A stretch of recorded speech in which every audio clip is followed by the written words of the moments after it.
Hi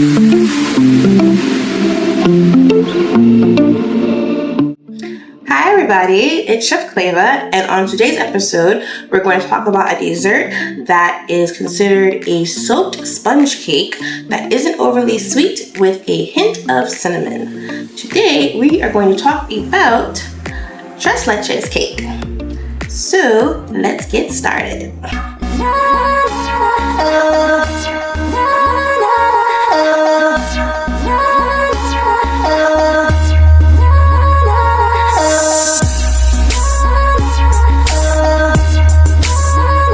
Alright everybody, you know what time it is. Time to get your photographic memory or your pen and paper because these are the ingredients for your Tres Leches cake. For your Tres Leches cake, you're going to need 200 grams of unsalted butter, 360 grams of granulated sugar, 280 grams of eggs, 7 grams vanilla extract, 395 grams of all-purpose flour, 9 grams of baking powder.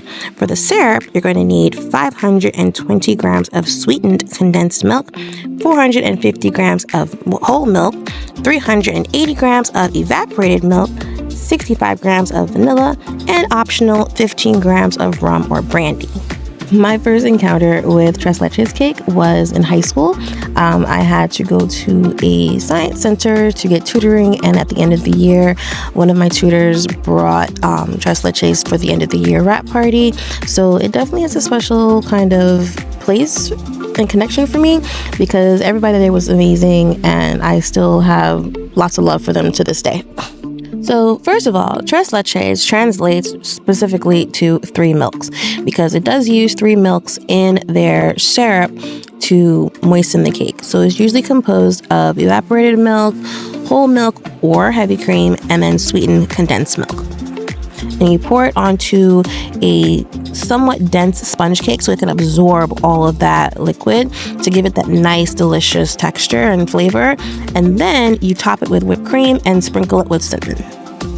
So now, such a delicious dessert that is loved by a lot of people, naturally there's going to be a dispute as to where it originally came from. The 3 areas that are really trying to lay claim to Tres Leches cake will be Mexico, Cuba, and Nicaragua. So now the Mexican story is that the dessert originated in Mexico in the 19th century and that it was influenced by English rum cakes and Italian bread pudding cakes, as well as Portuguese sopa dorada.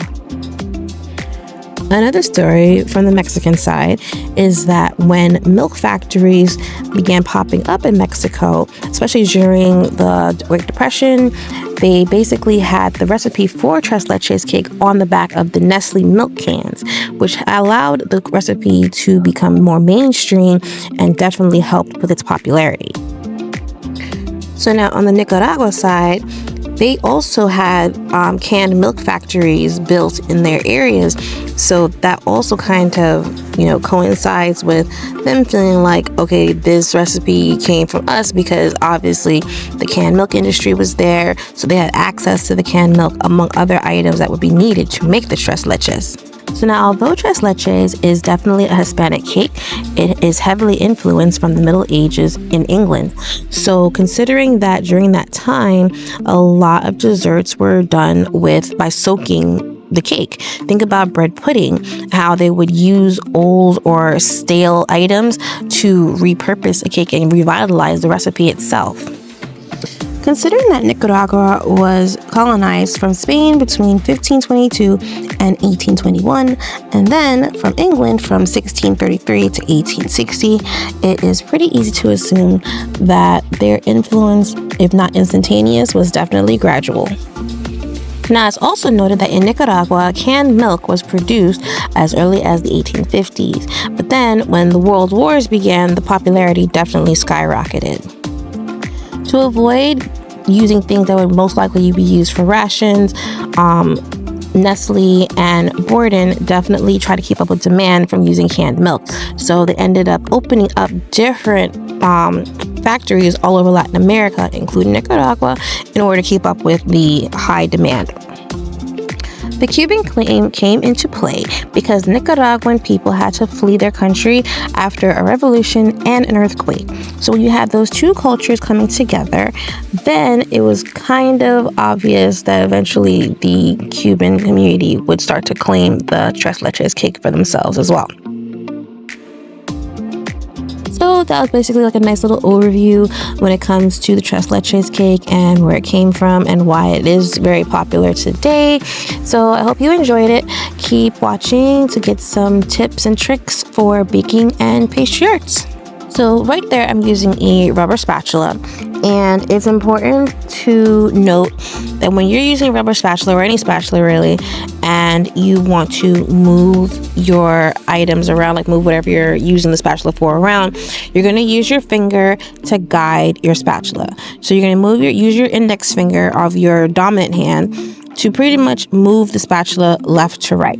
So instead of having it go back and forth flat, you're gonna pick it up just slightly, because what it's gonna do is going to kind of collect whatever material you're trying to spread, whether it be cake batter, frosting, a filling, and it's going to help you move from side to side. So what's gonna happen is you're going to move the cake batter to one side, but then the top of the other part of the spatula is going to work on smoothing it out.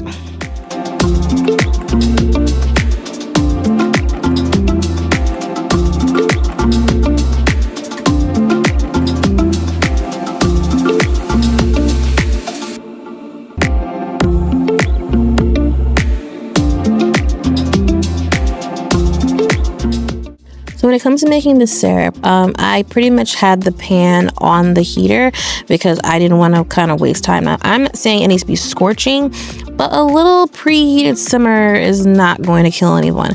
As long as when you pour the milk into the pot, it's not like, oh my God, boiling instantaneously. You want it to build. You want to build a nice simmer as you add all three milks into it. Now, the recipe that I read did not ask for this, but I thought it would make things a little bit easier to put the milks together, especially because sweetened condensed milk is so thick that I just thought that, hey, if I, warm everybody up, it'll make things so much easier to come together.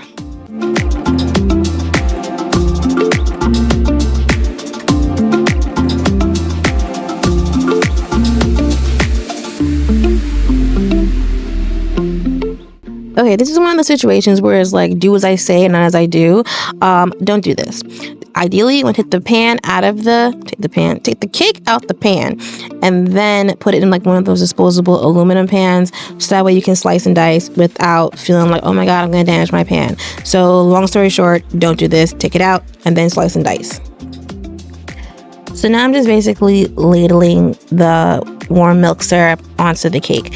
I'm doing it a little bit at a time because I kind of don't want to overwhelm the pan. So you just want to pour in a little bit at a time, and then once you start to see it absorbing all that wonderful milk, then you can just keep going. And ideally, you should be able to pour the whole amount onto your cake, and it will just absorb, because the cake itself is, I don't want to say it's dry, but it lacks the moisture that the milk is going to give it.